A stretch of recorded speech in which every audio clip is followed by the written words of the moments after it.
पर रहना। कहां पर?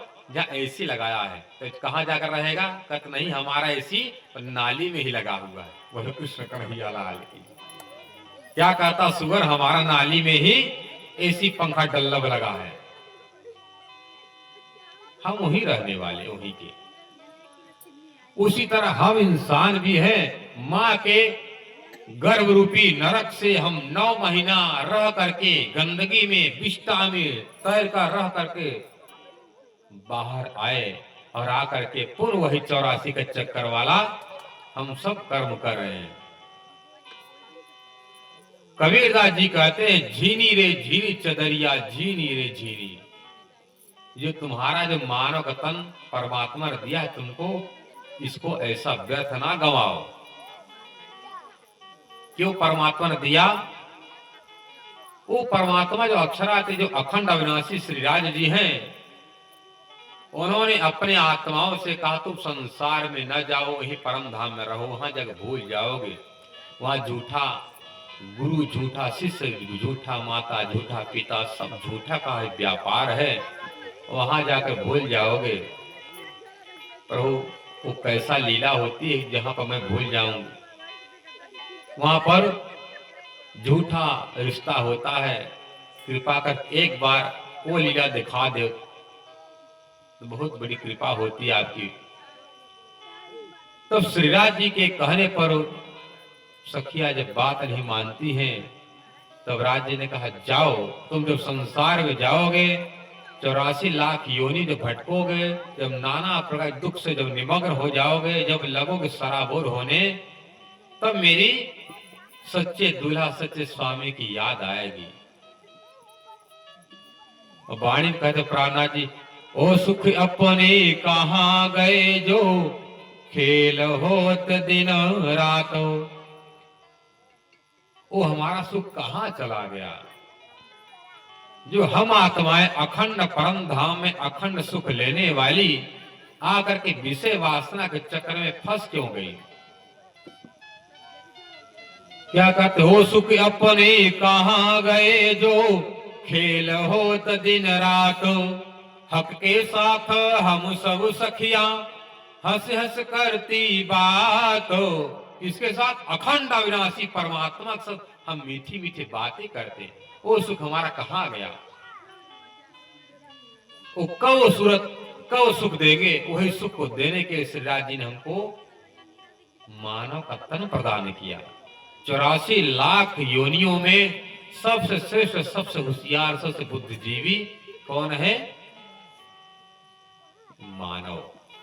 इसलिए मानव तन की महिमा को गाते हुए गोस्वामी तुलसीदास जी कहते हैं, बड़े भाग मानुष तन पावा।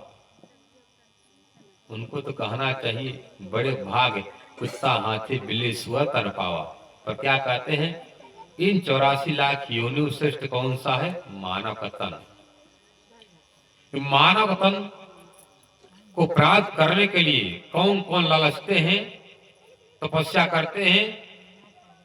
बड़े भाग मानुष तन पावा। देवता नारायण ब्रह्मा विष्णु महेश कहते भाई यदि एक बार हमको 100 साल वाले जन्म मिल जाए, हम संसार में रहते हुए ऐसा भजन भक्ति करें, हम अखंड अविनाशी परमात्मा से मिल सकते हैं। और तुमको परमात्मा ने दे दिया है, फिर भी तुम उसका कदर नहीं कर रहे हो।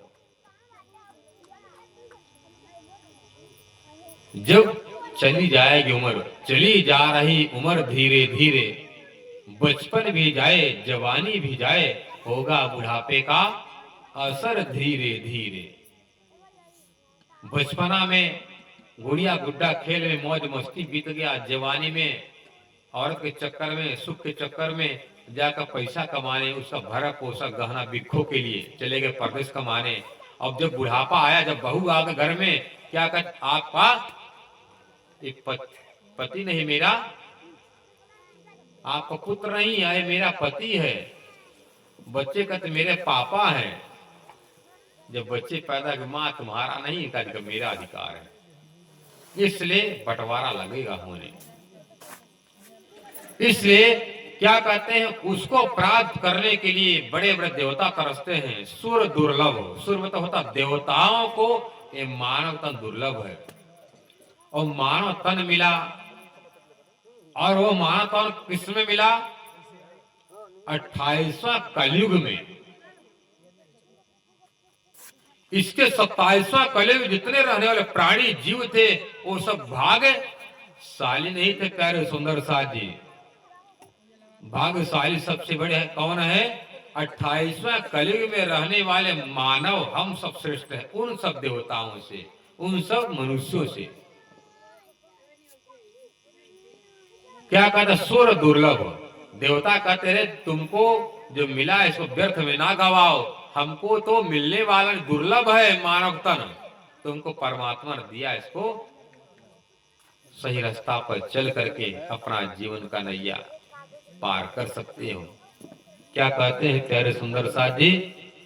सुर दुर्लभ सद ग्रंथन। जितने भी धर्म ग्रंथ हैं सब यही कहते हैं मानव तन किस लिए मिला है? साधन धाम मोक्ष कर द्वारा, जिन पायन परलोक संवारा। पर मतलब होता है ऊपर। यहाँ के रहने वाले कर्म करते हैं, कर्म कांड कराते करवाते हैं, किस लिए? हमको परलोक तो स्वर्ग का सुख मिल जाएगा। क्या मिलेगा? स्वर्ग का सुख। और भगवान कृष्ण जी कहते हैं कि हे अर्जुन, स्वर्ग का सुख, वैकुंठ का सुख, परमात्मा के परम धाम के सच्चे सुख के सामने सब नरक के तुल्य है, नरक के बराबर, क्षुद्रानंद। कैसा है सुख? क्षुद्र आनंद। जैसे आपने मानवतम प्राप्त करने के बाद भजन भक्ति किया, कर्म किया, यदि आपके मन में चाहना हम भजन भक्ति कर रहे हैं, कोई हमारे दरवाजे पर भूखा आ जाए, मैं उसको भोजन करा दूं, हमको पुण्य मिलेगा। यदि पुण्य के इच्छा से आप करोगे, आपको क्या मिलेगा? पुण्य भर मिलेगा, पर फल नहीं मिलेगा। यदि पुण्य करोगे, आपको क्या मिलेगा? सोने की जंजीर, सिकड़ी। और पाप करोगे तो लोहे की सिकड़ी, इसको पाप कहा गया है।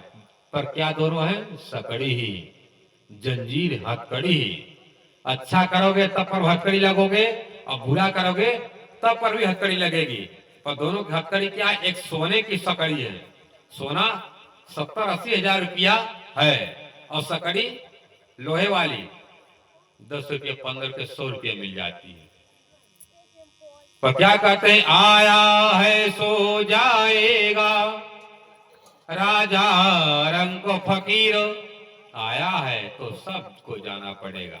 कौन कौन जाएगा? राजा भी जाएगा, रंग तो गरीब, और फकीर साधु महात्मा भी जाएंगे। और संत महात्मा कैसे जाते हैं? सिंहासन पर चढ़ कर जाते हैं। उनके हाथ में हथकड़ी नहीं रहती है, और जो सिंहासन चढ़कर जाता है वो हथकड़ी में नहीं बंद कर जाता है। हथकड़ी बांध कौन जाता है? जो बिना सिंहासन का जाता है। अब बिना सिंहासन कौन जाएगा? जो बिना परमात्मा